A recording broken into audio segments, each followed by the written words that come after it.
여러분 잘 쉬셨습니까? 오늘 또 주님 안에서 믿음의 복된 하루가 되어지기를 축원합니다. 우리는 어제 그런 말씀을 제가 드렸습니다. 사슴이 시냇물을 찾기에 갈급함 같이 우리 영혼이 주님을 찾기에 갈급하는 믿음의 삶을 살아가 봅시다. 사슴이 시냇물을 찾는 그런 갈급함으로 하나님의 그 갈망을 가지고 하나님을 찾고 하나님을 아는 것을 통해서 우리 안에 진정한 부흥의 역사가 일어나도록 우리 함께 기도하자라는 말씀을 드렸습니다. 여러분이나 저나 우리가 하나님 안에서 믿음 안에서 끊임없이 우리 심령이 부흥하기를 원하고 있습니다. 우리 심령이 부흥해야만 우리 심령이 주님 안에서 회복되어야만 이것을 제가 믿음의 회복이다. 우리 그래서 그것이 연결되진 그 다음에 가정의 회복이고 교회 회복이고 한국교회 회복이고 우리 민족의 회복이 되어질 때만이 우리가 하나님 안에서 온전한 삶을 살아가는 길이 되어지는 것이다 말씀을 드렸습니다. 하나님을 알아간다는 것, 이것은 쉬운 방법은 아닙니다. 그러나 가능한 방법이죠. 하나님께서 우리 인간들을 창조하시고 이 세상을 창조하셨을 때 하나님을 알게 하는 여러 가지 방법들이 있었습니다. 그 하나님의 방법이 뭔가 하면 한 가지는 이 세상입니다. 하나님이 창조하신 이 세상, 이 우주, 이 자연, 사람, 이 모든 것들이 하나님의 역사이기 때문에 하나님을 아는 것. 우리가 공기가 있지만 공기가 눈으로 보여지지는 않습니다.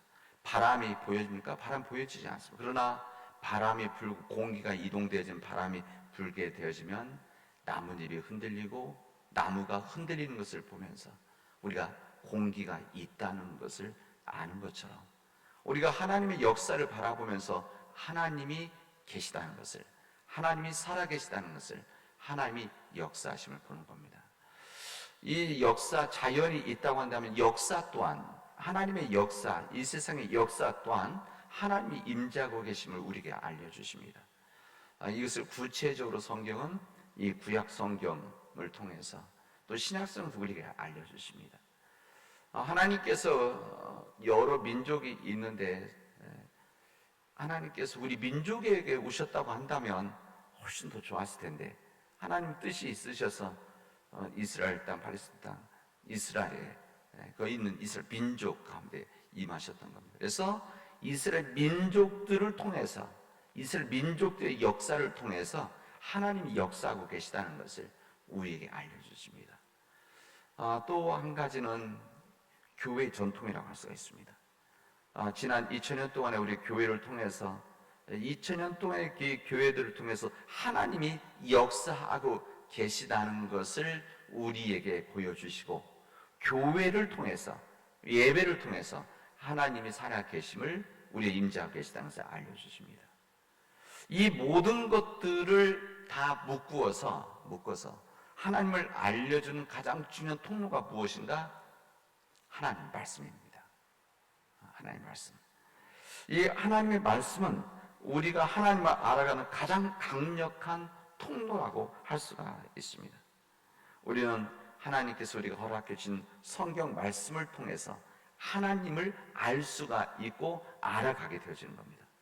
그리고 이 하나님을 알아가는 이 과정을 통해서 우리가 우리가 하나님을 알므로 우리 안에 끊임없이 하나님을 알아가는 것을 통해서 우리 믿음이 회복되어진다는 것이, 그리고 이 믿음을 통해서 우리 삶이 회복되어지고 그 회복을 통해서 우리 안에 부흥의 역사가 움직이고 시작되어진다는 것을 성경은 우리들에게 알려주십니다. 그러니까 진정한 이 땅의 교회, 우리의 부흥이라고 하는 것은 하나님을 아는 말씀이라고 할 수가 있습니다. 이 대표적인 예가 오늘 읽은 이 느헤미야서 8장의 말씀입니다. 이 바벨론 포로로 잡혀갔던 이스라엘 백성들이 이제 바벨론에서 돌아오게 되십니다. 지금부터 BC 587년서부터 538년까지 이들은 거의 40여 년을 바벨론에 끌려가서 그래서 처음에는 노예 생활을 시작했지만 시간이 지남에 따라 두 세대를 지나가면서 그들은 그냥 이민자의 삶을 거쳐 살았던 겁니다. 그러나 그들의 간절한 마음, 지금도 해외에 나가 있는, 세계 각국에 나가 있는 우리 한인들은 그곳에서 살고 있고 그곳 시민권을 가지고 살아가고 있지만 때로는 마음속에 그 말 자체도 한국말을 잃어버린 사람도 있지만, 그러나 가슴 마음속 깊은 곳에서는 한국에 대한 항상 돌아오기를 원하는 그런 마음들이 있는 거죠. 그렇습니다. 거기 가서 우리 한국에 와서 살지는 못하지만 그 마음속에 내가 한국 돌아가야 되는데 언젠간 돌아가야, 이런 간절한 마음들이 있습니다. 마찬가지 이스라엘 백성들이 그래서 이제 바벨론이 페르시아에 망한 다음에 이들이 돌아오게 되어집니다. 이제 돌아왔을 때 그들은 무너져버린 이 이스라엘, 무너져버린 예루살렘, 상징적으로 무너져버린 예루살렘 성전, 이 상황 속에서 성전을 다시 쌓기 시작하게 되어집니다. 그리고 이들은 성전을 세우는데 그치지 않고 갈급한 심령으로 여기 성경 수문 앞 광장에 모였습니다. 여기 보면 오늘 말씀, 일곱째 달에 이르러 모든 백성이 일제히 수문 앞 광장에 모여서 학사 에스라에게 여호와께서 이스라엘에게 명령하신 모세 율법책을 가져오기를 청하매, 이렇게 되어져 있습니다. 모든 백성이 광장에 모였는데 학사 에스라에게 여호와께서 이스라엘에 명령하신 모세 율법책을 가져오라. 요즘 말로 하면 이게 무슨 말인가 하면 성경책을, 하나님의 말씀을 읽어달라라고 하는 말씀입니다. 그래서 수문앞 광장에 새벽부터 이렇게 되어 있습니다. 여기 보면 참으로 귀한 말씀입니다. 수문앞 광장에 새벽부터 정오까지 남자나 여자나 알아들을 만한 모든 사람 앞에서 하나님의 말씀을 읽음에 무 백성이 그 율법책에 귀를 기울였다 그랬습니다. 그러니까 사람들이 다 모여서 하나님 말씀 듣기를 원했을 때 이 하나님 말씀을 읽었는데 새벽부터 정오까지 하나님 말씀을 읽었다. 그리고 사람들이 그 말씀 앞에 섰다, 이렇게 말합니다. 에스라가 모든 백성 위에 서서 그들 목전에 책을 펴니 책을 펼 때 모든 백성이 일어서니라. 그러니까 새벽부터 정오까지 하나님의 말씀을 읽고 이 말씀을 나누는데 듣고 있는데 이 이스라엘 백성들이 하나님의 말씀을 읽을 때 모든 사람들이 일어섰느니라, 이런 이야기입니다. 이 전통이 이제 우리 교회 전통에서는 하나님 말씀 성경 봉독을 할 때 일어서는 전통이 바로 이 구약 이 말씀과 더불어서 성전에서 말씀 읽을 때 일어서는 전통이 있습니다. 이스라엘 백성들은 하나님 말씀에 깊은 관심을 가지고 귀를 기울였다고 했습니다. 이게 무슨 말입니까? 말씀을 깊이 존중하는 태도와 인식이 있었다는 것을 우리에게 알려줍니다. 존중이 여기는 마음의 태도, 하나님의 말씀을 간절히 사모하는 그 마음, 하나님의 말씀을 듣는 것, 그리고 하나님의 말씀을 읽는 것, 이 자체가 하나님의 임재를 말하는 겁니다. 우리 요한복음에 보면 하나님의 말씀이 태초에 있었고 하나님의 말씀이 이 땅에 임했을 때, 이것을 우리는 화육신 이렇게 말하지 않습니까? 그 말씀이 이 땅에 몸으로 왔을 때 오신 분 누굽니까? 예수 그리스도이시죠. 우리 구원자 되신 예수 그리스도. 그 예수 그리스도가 이 땅에 말씀으로 오셨던 것처럼 하나님의 말씀이 임하면, 하나님의 말씀이 읽으면, 하나님의 말씀이 일으켜지면, 하나님의 말씀을 들으면 바로 거기에 하나님이 임재하는 것이다 라고 하는 말씀입니다. 그러니까 이스라엘 백성들이 이 새벽부터 정오까지 남자나 여자나 알아들을 만한 사람들은 다 모여서 하나님의 말씀을, 율법책과 선지자의 말씀을, 이 말씀을 읽었던 것은 바로 거기에 하나님의 임재가 있었던 것이다, 그런 이야기입니다. 그래서 그들 가운데 성전이 세워지고 뿐만 아니라 그곳에 이스라엘 민족의 다시 믿음이 회복되어지는 부흥의 역사가 이루어졌다는 것을 성경에서 우리에게 알려주십니다. 하나님의 말씀을 듣는다는 것, 이것은 부흥의 초석이라고 할 수가 있습니다. 이 느헤미야 말씀으로 인해서 말씀에 의한 부흥의 역사가 있었다고 한다면 반대되는 역사도 있습니다. 그게 뭔가 하면 엘리 제사장 시대의 기록이라고 할 수가 있습니다. 우리는 흔히 엘리 제사장, 우리 사무엘 상하 이 부분에 나오는 이야기입니다.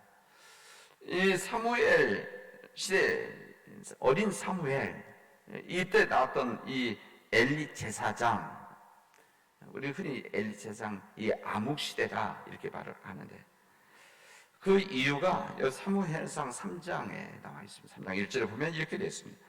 아이 사무엘이 엘리 앞에서 여호와를 섬길 때에는 여호와의 말씀이 희귀하여 이상이 흔히 보이지 않았더라, 이렇게 되어 있습니다.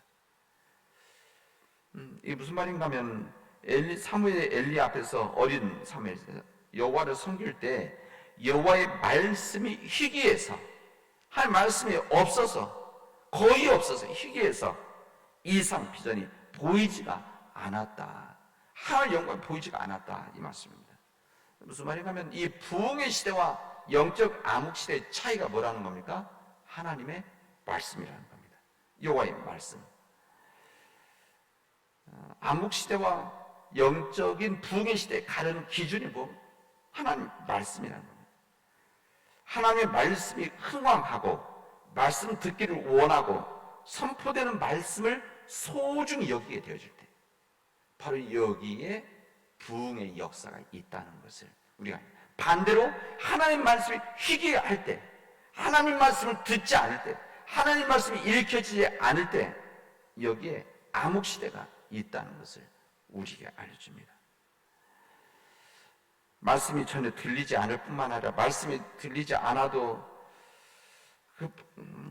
말씀이 들리지 않아도 마음속에 불편함이 없다는 것, 그리고 말씀이 들려지지 않아도 이 말씀에 대한 갈증과 사모하는 마음이 없다, 이건 바로 영적 암흑 시대입니다. 이것을 우리에게 성경은 알려주십니다. 그렇다면 이제 우리를 되돌아봐야 됩니다. 우리가 하나님의 말씀이 지금 우리 안에 들려지고 있는가? 하나님의 말씀을 내가 듣고 있는가? 하나님의 말씀 들려진, 기록되어진 성경 말씀을 우리가 읽고 묵상하고 있는가? 말씀이 들려지지 않는데, 다시 말하면 하나님의 말씀 듣는 우리 예배가 바로 하나님의 말씀 듣는 시간 아닙니까? 예배라고 하면서 하나님의 말씀이 읽혀지는 시간이죠. 그러니까 설교보다도 더 중요한 것은 하나님의 말씀 봉독입니다. 하나님의 말씀 봉독인데, 그리고 이 말씀을 가지고 이 시대에 전한 메시지가 우리 설교인데, 이 하나님의 말씀이 들려지는 예배에 참석하지 않아도 마음의 불편함이 없고, 전혀 불편함 아니라 그냥 사모하는 마음이 없다, 그 얘기는 뭔가 하면은 그게 바로 영적인 암흑이라는 겁니다. 이것을 알게 되는 거죠. 내 자신이 혹시 영적 암흑 시대같이 하나님 말씀이 들려지지 않아도 불편하지 않고 하나님 말씀을 사모하지 않는 갈급함이 없다, 그러면 빨리 파악을 해야 되는 거죠. 아, 내 안에 영적 암흑 시대, 암흑이 임하고 있었구나. 이 어둠이라고 하는 것은 빛이 없으면 암흑되는 거 아닙니까? 영적 암흑이다 그러면서 내가 안에 어둠이 있다는 건데, 이 어둠을 이겨나갈 수 있는 것은 오직 한 가지, 빛이 있어야 되는데, 이 빛이라고 하는 것은 하나님의 말씀이 임할 때만이 우리에게 임하는 것이다 생각하고 하나님 말씀을 들으려고 하는, 하나님 말씀이 임하는 곳에 그것이 있으려고 하는 우리의 간절함이 있을 때만이 내 안에서 영적 암흑을 뛰어넘는 우리의 영적 부흥이 있다는 것을 오늘서 하나님 말씀을 우리에게 알려주시고 있습니다. 우리 인간이 강하지가 않습니다. 인간이, 우리 모든 사람들이, 우리 인간들이 그렇게 강하지가 않습니다. 우리가 뭐 강한 인간 고집이 있다, 뭐 내 의지가 강하다, 저 사람은 의지가 강하다, 여러 이야기하지만 사실 그렇지 않습니다. 그런 척하는 부분이 많이 있죠. 또 그렇게 해야만 내가 스스로 위로받는 거예요. 그냥 우리 인간은 약합니다. 그리고 의지가 강하지 않습니다. 그리고 한번 들은 말씀을 그대로 살아가지 못하는 연약함이 있습니다. 그래서 흔들리지 않아야 되는 것은 끊임없이 우리 대 하나님 말씀을 드려야 되는 것이고, 그리고 말씀과 더불어 기도하는 겁니다. 그래야만 우리가 하나님의 말씀을 듣고 간절히 사모하는 마음 속에서 내 안에서 끊임없이 영적 부흥의 역사가 있습니다. 이것을 우리 성경에서는 거듭남이다, 중생이다 이렇게 말하는 것이죠. 이 믿음의 거듭남, 이 믿음의 중생, 다시 살아나는 영적인 부흥, 이 부분이 우리 안에서 이루어지길 바랍니다.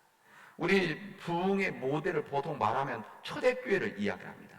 이 초대교회, 우리 보통 그러면 우리 항상 영적인 이 부분과 영적인 교회 문제가 나오면 우리가 초대교회로 돌아가자 이런 이야기를 하는데, 이때 우리 사도행전에 보면 이 초대교회 역사 가운데 여기에 교회가 부흥했다 이런 표현들이 그렇게 있지 않습니다.